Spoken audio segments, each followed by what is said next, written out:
अब हम देखेंगे कि अगर हमारे पास कोई डाटा ऑलरेडी स्टेटा फाइल के फॉर्मेट में स्टोर्ड है तो उसको हमने कैसे इंपोर्ट करना है।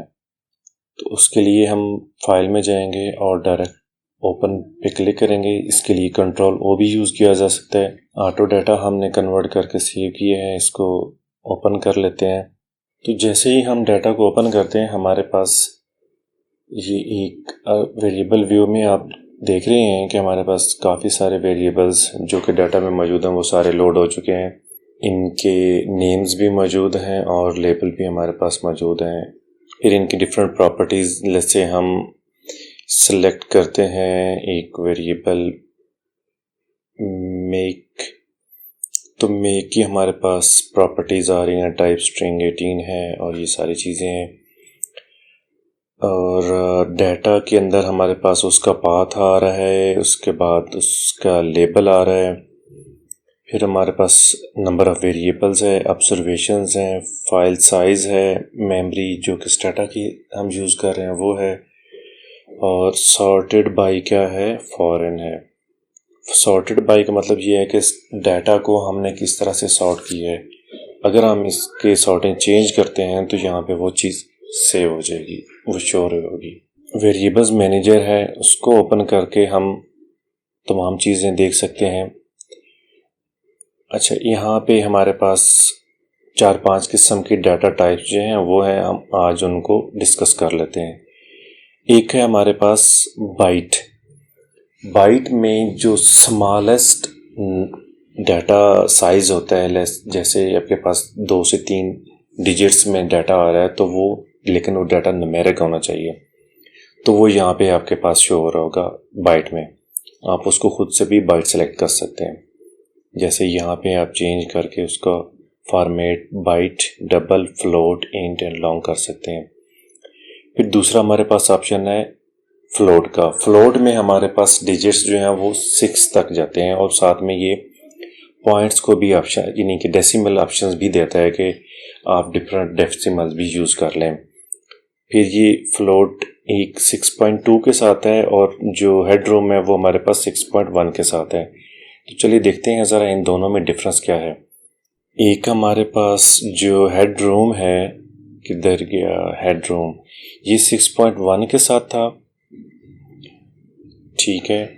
और दूसरा जो हमारे पास है गियर रेशो, वो हमारे पास 6.2 में है।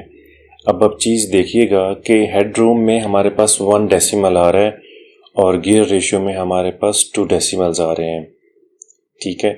दोनों हमारे पास सेम है, यानी कि फ्लोट कैटेगरी में है, लेकिन 6.2 और 6.1 के साथ ये हमें ऑप्शन दे रहे हैं। 6.2 का मतलब ये है कि इस फॉर्मेट के अंदर कि यहाँ पे हमारे पास ये डाटा तो फ्लोट में है, न्यूमेरिक में है, लेकिन इसको स्टोर करने का ये मेथड है कि हमने 2 डेसिमल्स लेने हैं।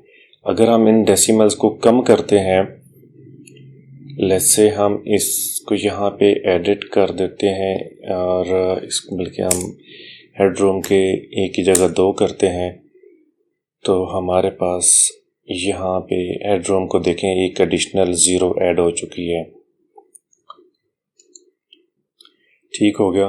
तो यहाँ इस तरह से आप अपने वेरिएबल्स को चेंज कर सकते हैं, उसकी बेसिकली जो फॉर्मेटिंग है उसको एडजस्ट कर सकते हैं प्रीव्यू के हवाले से।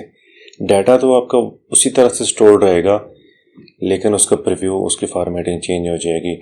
फिर अगर आप इसको जो गियर रेशो है इसको 6.2 की जगह 0 कर देते हैं तो ये सिर्फ राउंड में चला जाएगा, और अगर आप इसको 2 वापस करते हैं तो 3.58।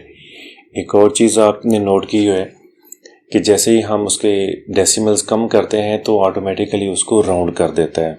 इसी तरह आपके पास बाकी इंट है, इंटीजर्स जितने भी हैं ये विदाउट डेसिमल्स होते हैं, और ये जो हमारे पास बाइट है इससे ये थोड़े से बड़े साइज़ में नंबर्स होते हैं। जैसे मिनिमम आपके पास 4 डिजिट्स हैं, इसकी कुछ कैटेगरीज हैं, उसमें हम डिटेल में नहीं जाते कि मिनिमम वैल्यू इतनी से इतनी वैल्यू तक जो है वो इंट में आएगा, किस में फ्लोट आएगा और किस में बाकी टाइप्स आएंगी।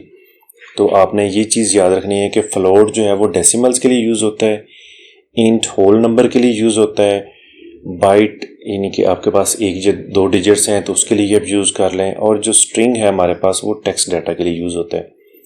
और यहाँ पे भी जो स्ट्रिंग 18 है उसका मतलब ये है कि स्ट्रिंग वेरिएबल है और उसके जो मैक्सिमम कैरेक्टर्स हैं वो 18 है। उसको अगर आप चेंज करना चाहें तो इसको आप कम करके लेस से कुछ भी 17, 18, 20 जो भी करना चाहें, लेकिन अभी हम इसको चेंज नहीं करते।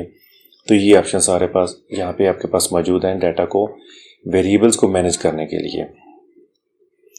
इस डाटा टाइप के हवाले से या डाटा लोड करने और यहाँ तक सारे डाटा को अंडरस्टैंड करने के हवाले से अगर आपकी कोई भी क्यूरी है तो आप इस कोर्स के फोरम के ऊपर मुझसे पूछ सकते हैं।